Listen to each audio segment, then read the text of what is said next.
Hello there, I'm MountBane27, and this is Dean of Doom, the show where we give grades to classic and contemporary Doom wads. Why? Because ranking things is fun.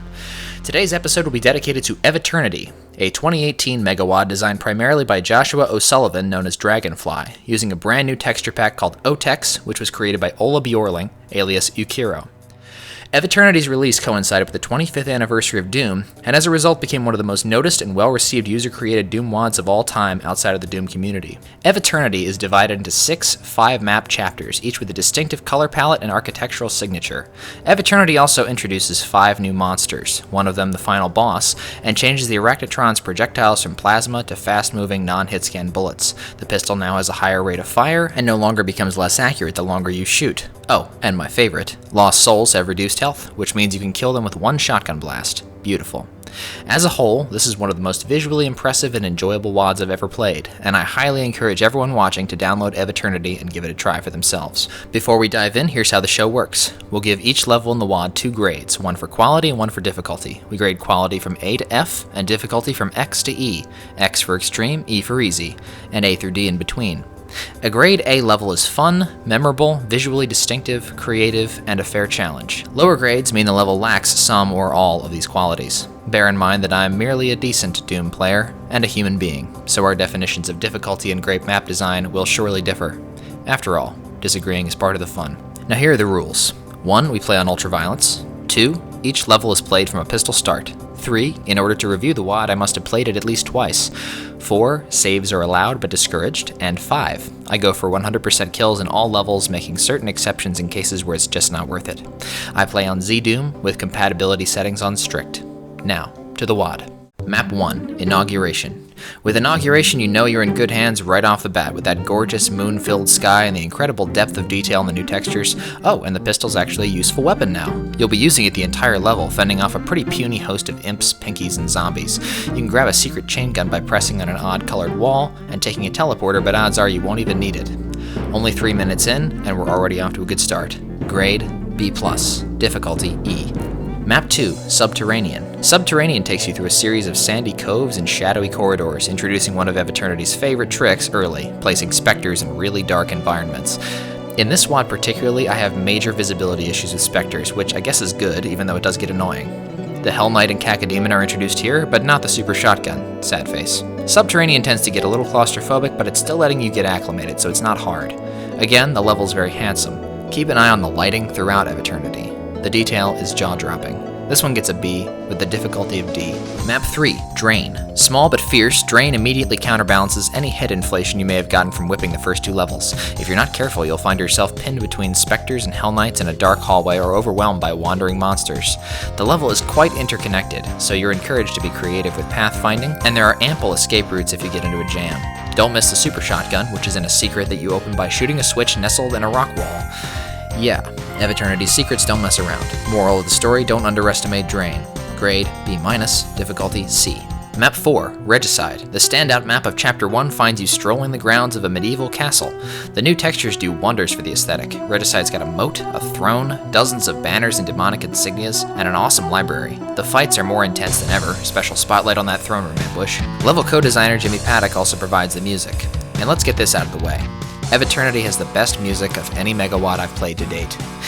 Anyway, Regicide's MIDI particularly blends creepy atmosphere and hard rock with excellent results. Regicide is a ripping good time. A-, with a B- for difficulty. Map 5, Demon. Demon is like a boss level. It's nothing more than an arena that rehashes the chapter's visual motifs and throws 2 big waves of monsters at you. It also introduces you to the Nightmare Demon. You know why it's called the Nightmare Demon? Because it can tank a point-blank SSG or a rocket without biting it, and that's sure to haunt Doom Guy's nightmares. If you keep moving, budget your medikit pickups, and kill the Archvile as fast as possible, this level won't pose much of a problem. It gets a B-, there's not much to it, and a B- for difficulty. Map 6, Reconnect. Welcome to my personal favorite episode of Eviternity, Automation. The opening level is a scrappy technoscape full of circuitry and skull switches. Hit enough of them and the exit stairs will raise. There's a lot of fun to be had in Reconnect. They give you an early plasma gun, which you can use to go to town on demon spawn from the word go, and there's a hugely entertaining ambush outside by this huge machine in the water. All in all, Reconnect is not so much a challenge as a diversion. Grade A-, difficulty D. Map 7, Facilitate. Propelled by the lovely, almost arcade-like MIDI provided by Jimmy Paddock, Facilitate is a legitimate joy. The encounters flow beautifully all the way through, one room into another, until you come face to face with one of Eviternity's best set pieces, a room where the walls come down and you're swarmed by pinkies, chain gunners, and 100 zombie men. Nothing says fun like a room full of fodder enemies getting jibbed by some very unfortunately placed barrels. My only gripe is, again, I can't see the damn specters. Doesn't matter. This gets an A with a difficulty of C. Map 8, Stench. Stench clocks in at under 100 monsters, but it doesn't mess around. It lacks Facilitate's pyrotechnics, and gets a little stingy with ammo towards the end, but the MIDI is outstanding, and the level really embraces the grittier side of the OTEX texture pack. Lots of atmosphere here, with more than one butt-clenching fight. Grade B, difficulty C. Map 9, Decrepitude. Yeesh. I acknowledge its fine craftsmanship, but Decrepitude is not my favorite level. It starts you off with only a chainsaw, but screw that, find the Berserk, you'll need it. With its high secret count, relatively little health and ammo, and abundance of damaging floors, Decrepitude is nasty for first-time players and easily the hardest map in the episode, especially if you're going for 100% kills. The monsters have a tendency to hide in areas where you'll need a radiation suit to tread. This map marks the peak of my irritation with specters in dark places. Seriously, they blend right into the nukage or sewage or whatever this stuff is. Speaking of monsters, this is where you meet the Astral Cacodemon, a silver bastard who flings Cacodemon and Mancubus fireballs at you while spasming around and shrieking horribly. It's a monster fit for Decrepitude. It's definitely some players' cup of tea, but I am not one of them. I have to give it a C with a B+ for difficulty. Map 10, Creation. Creation steps on the gas from the very start and absolutely positively does not let up. From beginning to end, Creation is an absolute joyride, giving you the space and ammunition to run and gun almost continuously. Every encounter is juicy and rewarding. This frantic opening where you're scrambling for guns and blasting your way through, the box maze that turns into a mini caco cloud, this amazing hit scanner explosion which spawns a spider mastermind which starts getting crushed spontaneously because, I mean, why not? And how about the ending, which loads you up on plasma before introducing the Annihilator, a cyborg Hell Knight that shoots a cyber demon rocket and then a salvo of chain gun fire. You like that? Here's 4 of them. They're the best infighters of the game, take advantage of them. And then there's the music. I don't know what Creation would be without it. It's a pulse-pounding musical dynamo.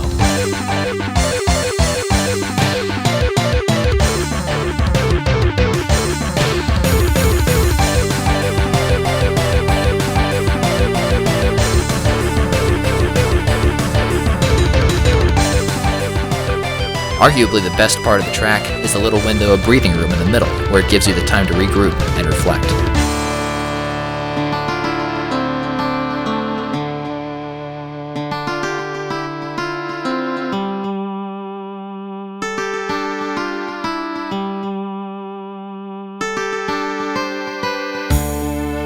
These dramatic musical moments fit so organically into the gameplay, it's like magic. Creation is just brilliant. Everything about it. Hands down, this is an A+, with a B for difficulty. Map 11, Wanderer. Episode 3, called Crystalline, is all about snowy environments. Right off the bat, Wanderer hits you with some gorgeous aesthetics. Snow-laden pines, a frozen pond, ice caves adorned with icicles. If you look at the torches, you'll notice the snow has melted around them from the heat. Very neat.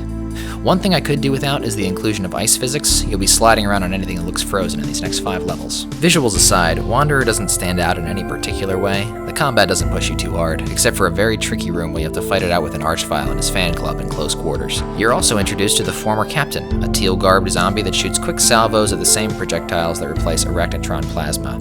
All told, it's a B with a difficulty of C+. Map 12, Brisk. Brisk is the perfect adjective to describe this tightly wound and often fearsome map. After cutting your way through some demon-infested ice caves, you'll find yourself in an underlit hunting lodge, where Eviternity once again indulges in its love of placing specters in dark places. There are 2 nasty fights in here, one in the main room against an Archvile and company, and one in the final room, where you'll face some Eviternity-exclusive monsters, plus an Archie. With some planning, these encounters can be handled relatively easily, but they will obliterate the unaware. Footnote. All you future Doom mappers out there, please do not follow this map's example of what a secret should look like. Grade B, difficulty B-. Map 13, Pathfinder. The Christmassy surroundings and laid-back music might lead you to believe that Pathfinder will be a walk in the park. Oh, were it so. Pathfinder is pretty stingy with ammo and is home to a lot of convenient sniping spots. Watch out for a room very similar to the one in Wanderer where you're pitted against 2 archviles while the room steadily fills with fodder enemies. After you grab the red key, you'll hit a skull switch that springs more revenants, mancubi, imps, and nightmare demons on you than you'll have plasma for, so pray for good luck with infighting. Throw in a few mean astral Keko encounters and you have an awfully masochistic experience on your hands. That said, the aesthetics are impeccable, and the MIDI, courtesy of wizard Stuart Rinn, is lovely. I'll give it a B+, with a difficulty of B. Map 14, Frimaire. First-timers to Eviternity will not be ready for Frimaire. Undoubtedly the hardest map so far, and one of the meanest in the entire WoD. Frimaire is designed to be inhospitable. You start in a sprawling cave packed to the gills with all manner of monsters, mostly the kind that excel at blocking your path or sniping you from afar. Then you'll make your way inside, secure the area, and think you're safe. Think again.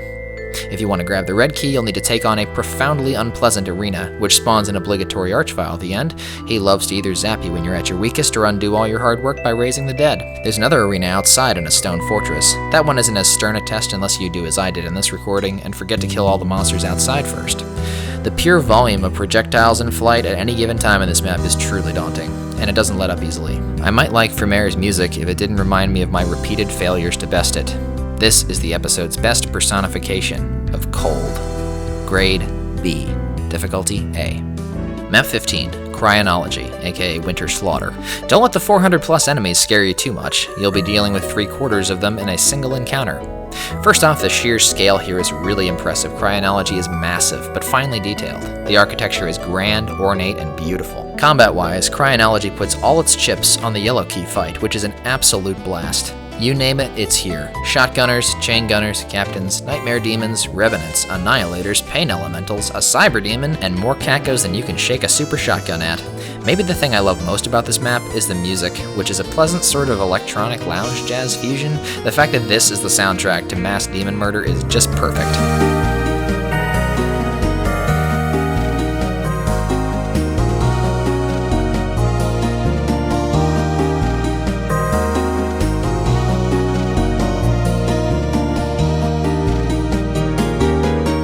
Again, we have Stuart Rinn to thank for the MIDI.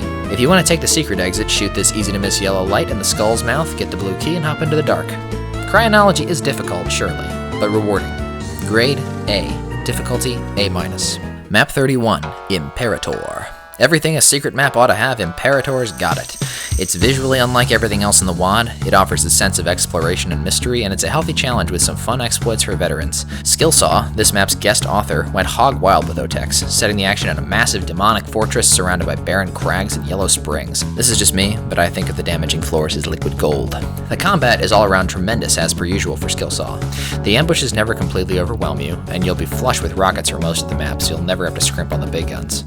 The soundtrack, Land of Abel, composed by Mark Clem, really grooves. It sounds like the face that Doom Guy makes when he picks up a weapon.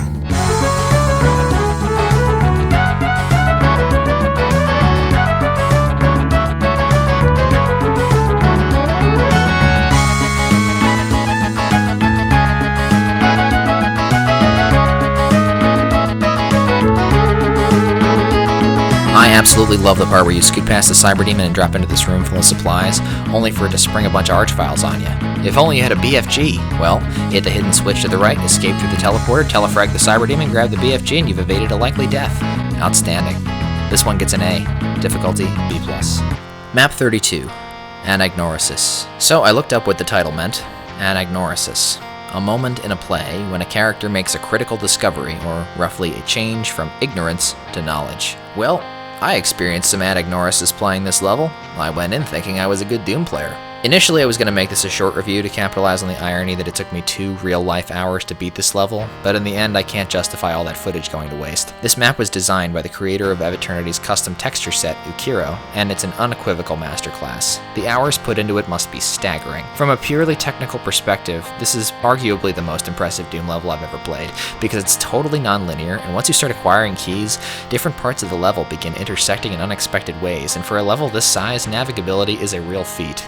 It would take an eternity to optimize any kind of speedrun for it, which I assume was the point. Now, I can highlight any number of harrowing moments from this level to make a point about how brutal the combat can get, but it's really not about any one moment. It's about how they're all piled on top of each other, seemingly without end, just beating you over the head with archviles and captains and mancubi and lost souls. Oh my god, and the imps on the cliffs raining fire down on you? It makes for a truly soul-crushing image. And that's my impression of Anagnorisis. It's soul-crushing. I didn't even really try to get 100% kills, because even if you can beat it without saves, even if you are an ascended Doom God, it's likely that you'll forget about one little imp or one stupid captain hiding in a nook, and then your run, or 10 minutes of your life, are wasted. From where I'm sitting, it's just not worth it. I'll probably never play this one again. Grade A-, difficulty X. Map 16, Neutralize. Kicking off the tealist episode in Eviternity is Neutralize, a straightforward tech-based map which plays a little like Map 8, low monster count, high aggression. There's a wicked room early on that pits you against an Annihilator in a small arena while spectating monsters take potshots at you. Fun. And the ending, which spawns 2 archviles, can really get ugly if you left any monster corpses on their platforms, or if you aren't present as soon as they spawn in. The visuals in this map are humdrum compared to the rest of the WAD, and the action isn't great. Grade C+, difficulty B-. Map 17, Segregation. It's not the friendliest of gestures to start your map off with a 1v1 Cyberdemon deathmatch in the dark, but that's exactly how Segregation begins. This map is chock full of Revenants, Hell Knights, and Mancubi, all in tight quarters, punctuating fights with teleporting bonus archviles. Once again, teal is the predominant color, and the architecture is stark and brutal, which makes sense given the title of the chapter, Brutality. Speaking of which, you'll get the chance to fight another Annihilator in a tight space, which can we stop that please? I love the plasma gun fight though, which caps off the map depending on which path you take first. You won't enjoy Segregation if you're looking to relax. Grade B, difficulty B. Map 18, Subterfuge. Subterfuge really opens up the chapter in terms of exploration, color, and combat. Ukiro's tech textures are on full display here, with an array of blinking computer panels and staticky screens lighting up the proceedings. Half the level is covered in damaging slime, but you got like a dozen rad suits to explore with. I can't say I'm a huge fan of the 8 secrets, half of which are helpful, the other half inscrutable to the point of being unpleasant. Combat-wise, Subterfuge starts off frantic, but it spreads out as the level goes on. The mob of imps at the Red Key is a real ballbuster, but thrilling to pull off. Probably the strongest level in the episode so far, highly refined and fun to play, grade B+, difficulty B. Map 19, Dehydration. Oh, where to begin? Few maps induce fatigue, frustration, and despair like Dehydration. Guest mapper Stormcatcher77 could have titled this magnum opus, "Get comfy, motherfucker," because you're gonna have to burn an hour if you want to UV max this map, and maybe twice that much on your first playthrough just to get a sense of where the hell you're going. Once you do though, Dehydration becomes one of the most rewarding gantlets that Doomdom has to offer. For such a linear map, with so many cheap gotcha moments and blistering traps, Dehydration is surprisingly addictive and actually fun. And the fact that a map like this can be any amount of fun is a testament to Stormcatcher77's superiority as a level designer. So much of your time will be spent hitting dead ends and finding creative ways through or around them, disabling lasers, slumming it neck deep in water and slime. Everything in this map is rigorously calibrated to entertain and annihilate you simultaneously. Thankfully, you've got another perfect Jimmy Paddock MIDI to accompany you on your quest.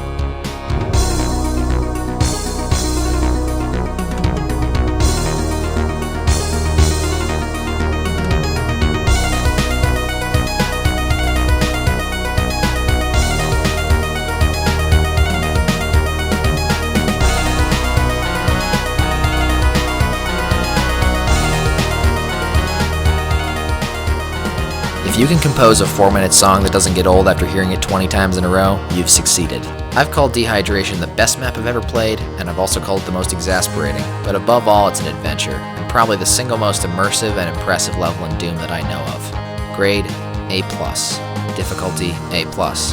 Map 20, Convolute.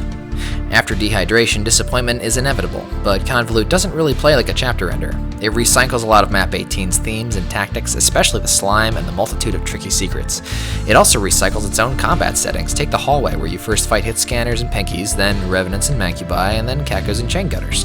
The last of those fights is pretty cool, I will say, and the matching between the levels red and these foes is quite aesthetic. The most annoying aspect of Convolute is its gleeful use of archviles who teleport to areas full of dead monsters and go to town.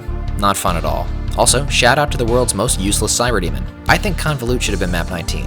Grade C+, difficulty B+. Map 21, Imperishable. Welcome to Hell. Imperishable is an adrenaline rush, and probably my favorite chapter opener. The first 5 minutes are a desperate scramble for weapons and ammo as you're pursued by cacodemons, hell knights, and 1,000 revenant missiles. For a hell level, it's a real looker. Feast your eyes on that gargantuan tower with the lava and the chains and everything. What a backdrop. A couple of the major fights you can partially cheese, as I did, but you'll mostly be duking it out straight up. Bust out the popcorn for the Archvile Kako fight in the Demonic Sanctum, and waste the Cyber Demon Lord at the top of the tower to cap off a phenomenal opener. Give it an A, with a difficulty of B. Map 22, Viscera. First of all, outstanding title. Second of all, Archviles. There are 9 of them in this level, and you'll be dealing with them right away. Hit the wrong button at the wrong time and you'll get a double barrel of them. No matter how careful you are, you will have to cope with the yellow key trap, which is one of the most vicious in the entire WoD. It's like 4 Archviles, an Annihilator, and so much obstructive meat. It's just ridiculous. But that isn't even the hardest fight in the level. That honor goes to the red key room, where you'll have the shotgun and rocket over 100 imps and a few hell knights in a red maze that looks like it's floating over the abyss. It's actually a hugely rewarding fight. Ration your rockets and don't get trapped or you're toast. Once you grab the red and yellow keys, you've got one very inconvenient cyber demon and a spider demon pinata to eradicate before the level's over. Kudos to Viscera for its incredibly ominous atmosphere and hard-boiled combat. This is an A, with an A for difficulty as well. Map 23, Tribulation. Tame and transitional, Tribulation really goes ham with its purple theme. The monster count is comparatively low, and the Archvile placements are downright chummy compared to Viscera. I love the fight against the Pinky Swarm because they're no match for Berserk when you can funnel them. Also, it's a real treat to watch 4 Annihilators wreck themselves. Assholes. The ending is trivial with a little circle strafing and the Megasphere secret. Grade B+, difficulty B-. Map 24, Gossamer. I'll tell you what, hell never looks so good.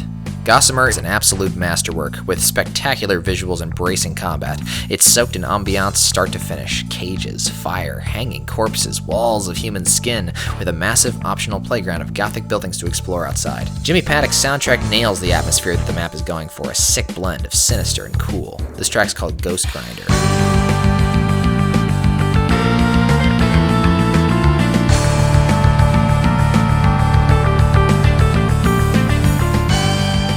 There are a ton of memorable fights. The battle on the ever-raising blood floor, the scrums by the stair switches, the ambush in the green room, which is actually one of the more manageable arenas in Eviternity, and the final battle against the 4 cyber demons. My first few times through this level, I had no idea there was a secret invincibility you can grab right before you go in, but it makes the fight a lot easier. So much easier that I sometimes think it's better not to grab it.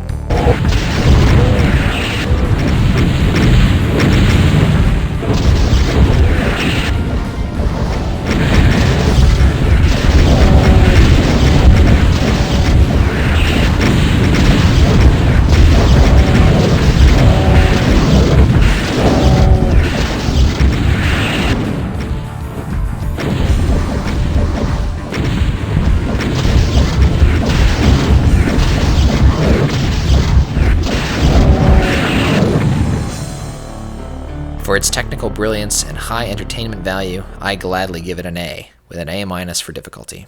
Map 25, Slave.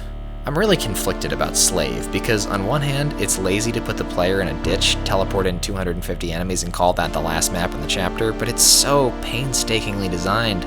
Like, look at the buildings flashing in the distance, the vaulting hell skyscrapers. They must have taken longer to draw than the map itself, which is a glorified Dead Simple clone, full of the scummiest monster combinations, including too many Annihilators, Arachnotrons, Captains, and 2 Cyber Demons, of course. Beating it without saves is entirely possible, but depends on good infighting and a lot of merciful damage rolls. Slave is boring, and Chapter 5 deserved a better ending. Grade C, difficulty A. Map 26, Transcendence. Welcome to Heaven. Okay, so here's something. I don't have a good enough machine to play this map as designed. That is, without huge frame rate drops. Transcendence is so massive, intricate, and lush that it brings my computer to tears. Seriously though, Transcendence affords some of the best views you'll see in Doom, and the architecture is just sublime. The chapels, the stained glass windows, the pillars with halos, the giant chained hell tower, all of it is just amazing. That said, Transcendence's combat isn't great, especially when playing on a puny laptop. The gimmick here is that you only have your fists, pistol, rocket launcher, and BFG, no shotguns, and 1 secret chain gun but little ammo for it, so you'll have to infight judiciously. Even with the BFG, the 3 cyber demons in this map are a huge pain in the ass, especially the 2 on the shore that can cover each other with BS rockets from afar. I can't not give Transcendence an A, but the artsy combat doesn't match its visuals, especially when you're playing on a potato. Difficulty is also an A. Map 27, Heliopolis. It's always harder to talk about maps I like than maps I dislike. Heliopolis is no exception. As its name would suggest, Heliopolis is sunny and full of Greek influence. The verdant scenery and upbeat music almost make me forget that I'm rampaging across the Elysian fields with the express purpose of slaughtering demons. I have to spotlight the music, Imaginarium by Stuart Rinn, which is originally from Ancient Aliens, but its placement here is possibly more perfect than its original. I've honestly never felt such unabashed joy playing Doom as I do when I hear this track. And even though joyful doesn't exactly mingle comfortably with adjectives I'd use to describe Doom, I just can't help it.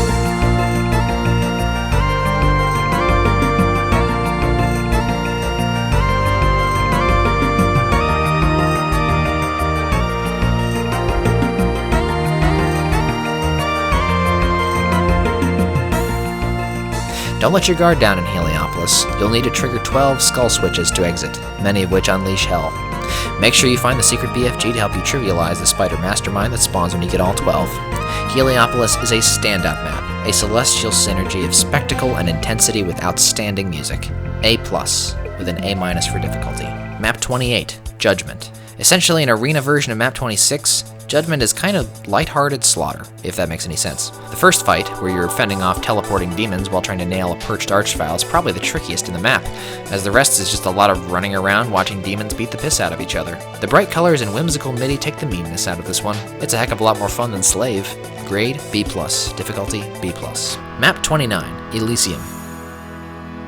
The beginning of the end of Eviternity is a majestic, pulse-pounding penultimate map. If you played through the rest of this chapter, Elysium is more of the same. Gorgeous, heavenly megastructures, massive hordes of demons that you'll need to egg on while they rip each other to pieces, and major frame rate droppage.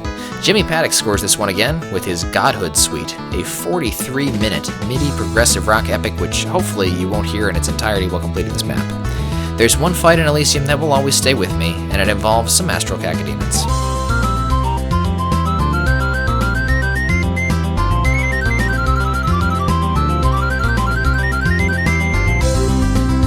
The ending teleports you back to the first level and pumps you full of ammo for one last throwdown before the showdown. Pardon me for failing to 100% this one. I missed 5 out of 500 and I was tired. Grade A-, difficulty A. Map 30, Eternity. Foolish mortal, only your death is eternal. I hate to disappoint you all, but this is hands down the worst map in Eviternity. Map 30 boils down to a face-off between Doomguy and the game's antagonist, the Archangelus. Oh yeah, and his army of like 600 imps and Eviternity exclusive monsters. The Archangelus's weakest attack is his Archvile Flame, which he'll hit you with often because spying him from across the arena while trying to dodge the aforesaid 600 f***ing monsters is kind of hard. He can also shoot a flurry of Captain Bullets, a burst of Mancubus Fireballs, and in his second phase, even more ridiculous versions of those attacks, which you might as well consider one-hit kills up close. He has nearly 4 Cyber Demons worth of hit points, and it's nearly impossible to gauge how far along you are because he infights with everything and hardly ever flinches or gives you sound cues that can be heard over his shrieking horde of demons, which, by the way, gets buffered by monster spawners later in the fight, making 100% kills pointless. The sheer unnavigability of the map and the ludicrous speed and ferocity of the boss make this a downer and a chore. It's better than an Icon of Sin fight, I guess, but I gotta give it a D+, with an X for difficulty.